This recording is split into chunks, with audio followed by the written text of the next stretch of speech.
First, I met Norman through books, through, of course, as an historian, through his presence in the history of architecture.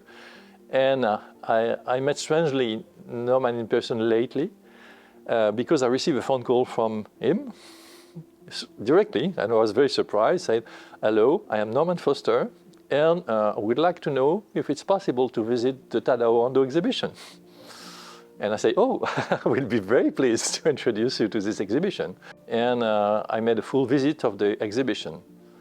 And at the end of the visit, I understood it was informal, that the desire to do something like this was present. It's why 3 months after, I asked for a personal meeting to Norman in London, and we began to speak about the opportunity to do something together. What is strange, if you begin to work with, to work around the production of Norman Foster, you think, what are the seminal buildings? What are the iconic buildings you need to have in a book, in an exhibition? And you begin to make the list, and immediately you have 90 buildings. And the complexity was to extend the vision on his work and to have another kind of, another approach of the work. And we spoke about that. I remember the first meeting was, the first serious meeting about the work was in London. And we made this list.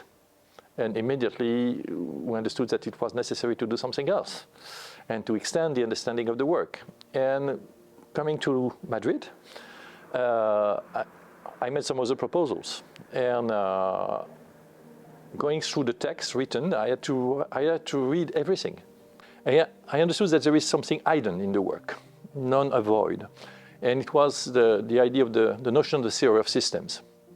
And it changed completely my scope, not to understand the work through the notion of high-tech.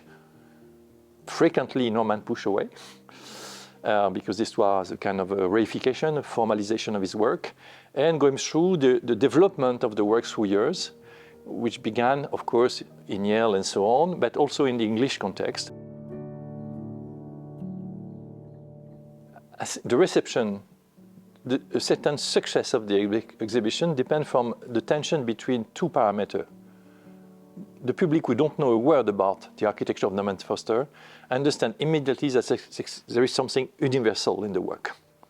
It's dealing with the world, with all locations of the world, all the program in the world, transportation system, museum we spoke about, in one way. But it's also dealing with an individual, somebody with thinking, who is completely involved in the work.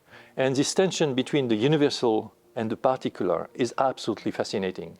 It's why there is a storytelling about Norman himself, and it's why I asked him to write the text of the different parts of the exhibition, because I thought that the public expects this, to have this immediate relationship with the architect.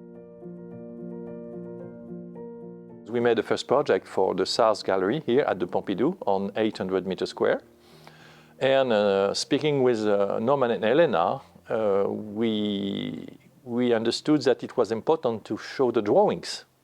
And Norman wanted to show the drawings, and it was necessary to extend a little bit the space of exhibition. And at the end, the president of the Pompidou offered us to work not on 800 meters square, but on the Gallery 1 on 2,200 meters square. And we had the opportunity to develop this cabinet of drawing, cabinet de dessin, and to be in the art of the conception of the work of Norman. On one side, all the original drawing made by Norman himself, and not all, but some notebooks, 300 from a collection of 2,000, and photographs as a kind of a memory of the real he developed along his life.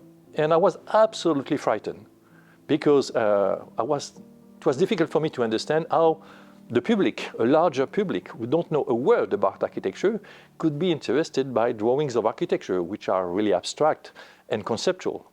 And I was absolutely fascinating at the opening to see people staying long time in the room and to be completely involved in the way of thinking of Norman. And it was the major part of the exhibition, and it was the way to re-articulate all the conception and the distribution of concept, the 7 main concepts we have to organize the topography of the show.